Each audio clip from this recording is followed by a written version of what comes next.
Hey guys, it's Edwin here, and I hope you're having a wonderful weekend. Today I'm going to talk about some of the signs that you may have experienced narcissistic abuse. Narcissistic abuse is this kind of abuse where, like, someone who has been diagnosed with a narcissistic personality disorder, like, kind of emotionally, verbally, or even physically abuses you.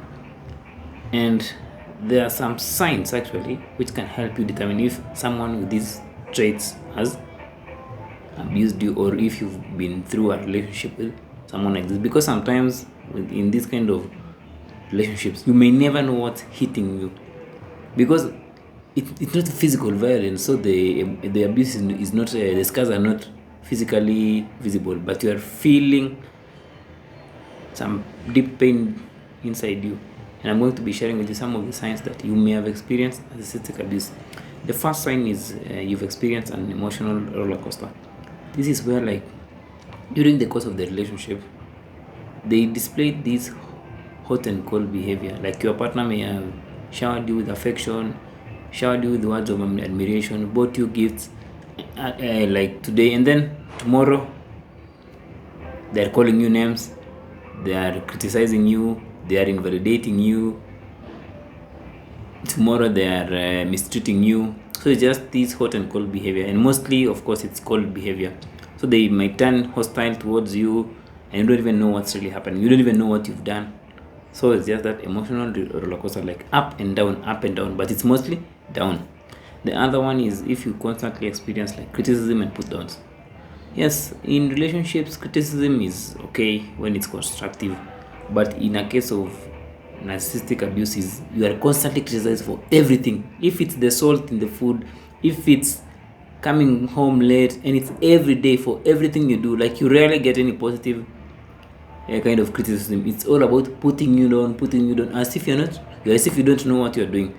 Maybe they criticize you for being like a bad mother or bad father. They just criticize you every time, and you don't even know what you've done. And they also don't offer any corrective kind of actions you need to take to correct your behavior. They just criticize you, put you down, as if you're not even a human being. You're just someone else who doesn't know what they're doing. The other one is blame shifting and escaping responsibility. Actually, a common sign of that you may have experienced narcissistic abuse is when you are dealing with someone who is constantly escaping responsibility, or escaping taking ownership for their actions. It might be something they've done or not done, but they're still blaming you or blaming something else. If it's something happening in their lives, let's say they are feeling sad, they may blame you for that sadness, even when you've not done anything at all. Or they may also blame their work, their family. It's all about blaming without taking any responsibility. Like, they'll never say that, hey, I've done this and I'm going to correct this. No, it's all about they've done this to me and they're bad people, but me, I'm the good one. So it's all about escaping responsibility. So if you've found yourself in this instance where someone is just constantly blaming you for their own life or for everything happening, even sometimes the rain, just know that you may have experienced narcissistic abuse.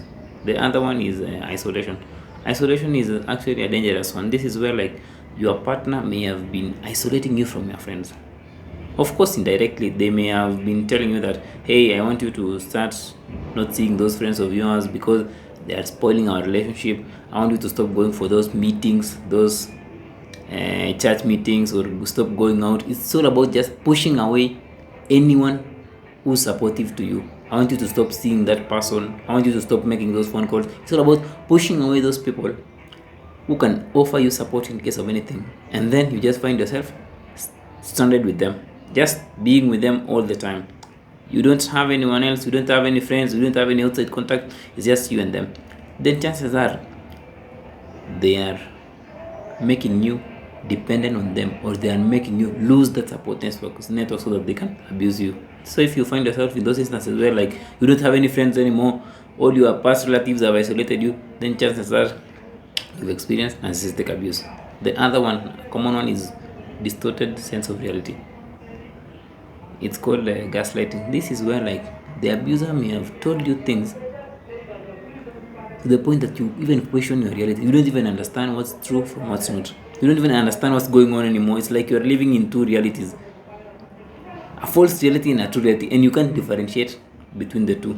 They may say words like something like you are overreacting. So even when you just make a small reaction, you don't know if you are overreacting or if it's just a normal reaction. You just lose sense of reality. You don't even trust your intuitions anymore. You don't trust yourself.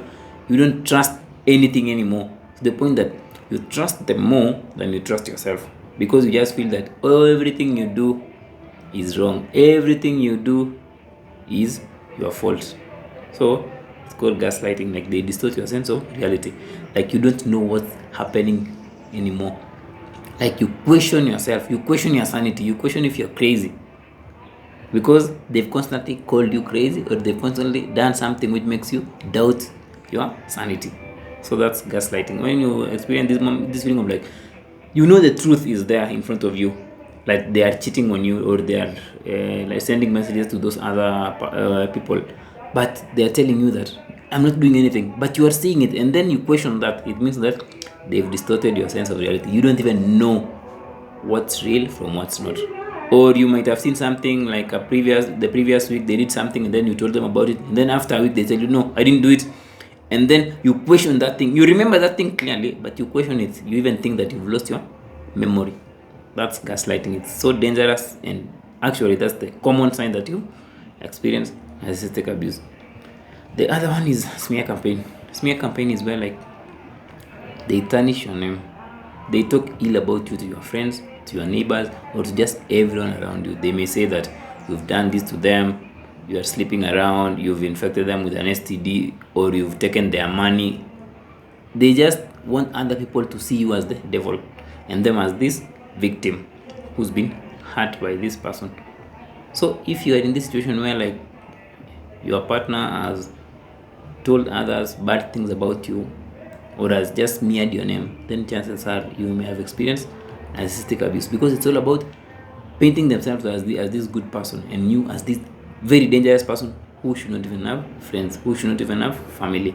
And what happens is, because they are so charming and they're so convincing, those other people will trust them even more, because let's say they might be contributing in that fundraiser, or they might just be displaying this superficial charm in public. So you'll find yourself in situations where people don't trust you because they just tarnished your name.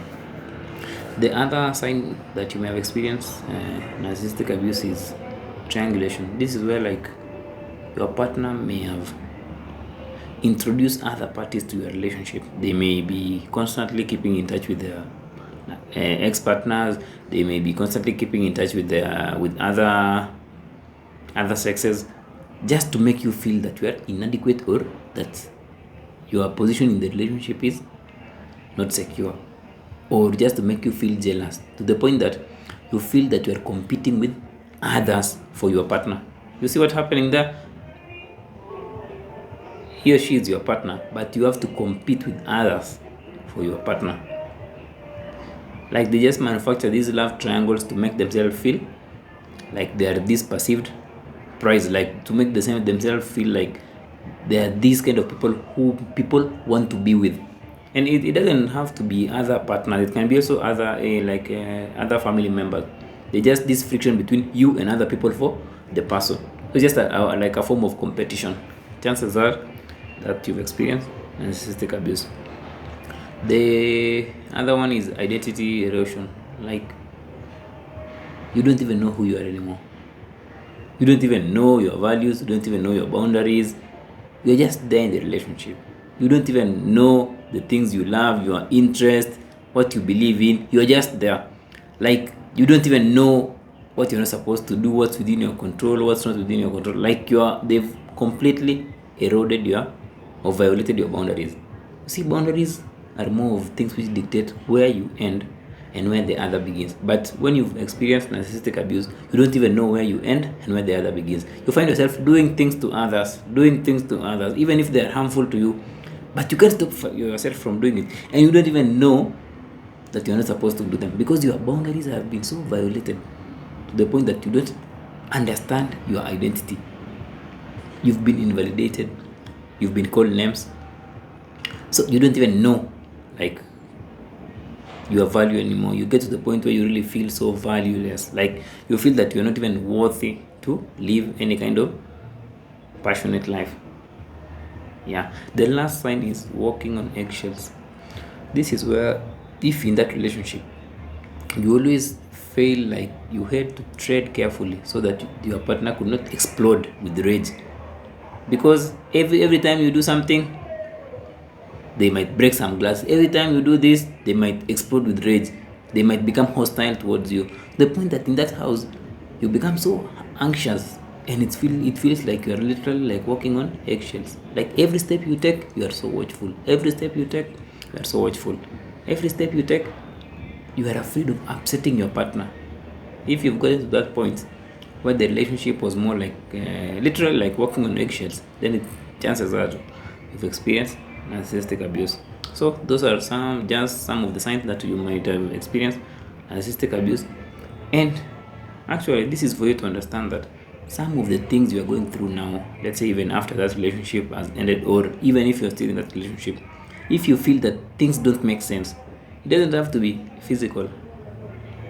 But if you feel that things don't make sense, or you feel that you are stressed, or deep inside there's still some things which don't make sense, always seek help.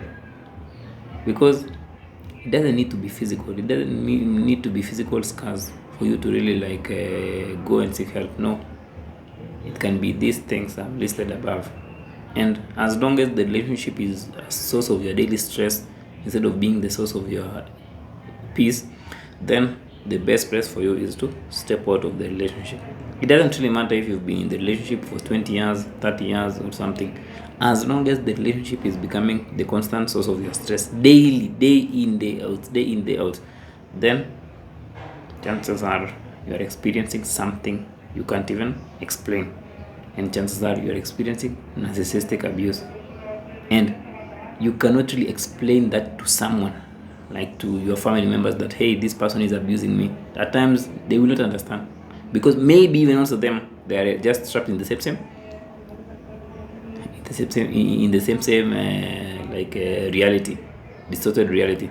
So hope you found that informative, guys. If you are experiencing these things even after leaving that relationship, always prioritize going inwards and dealing with those invisible scars, because a relationship with a narcissist or just someone who's so manipulative will develop these emotional scars or these visible scars which need attention. And the best attention is to seek help, because some of it you may not even do it on your own, because you don't know what you're dealing with inside you.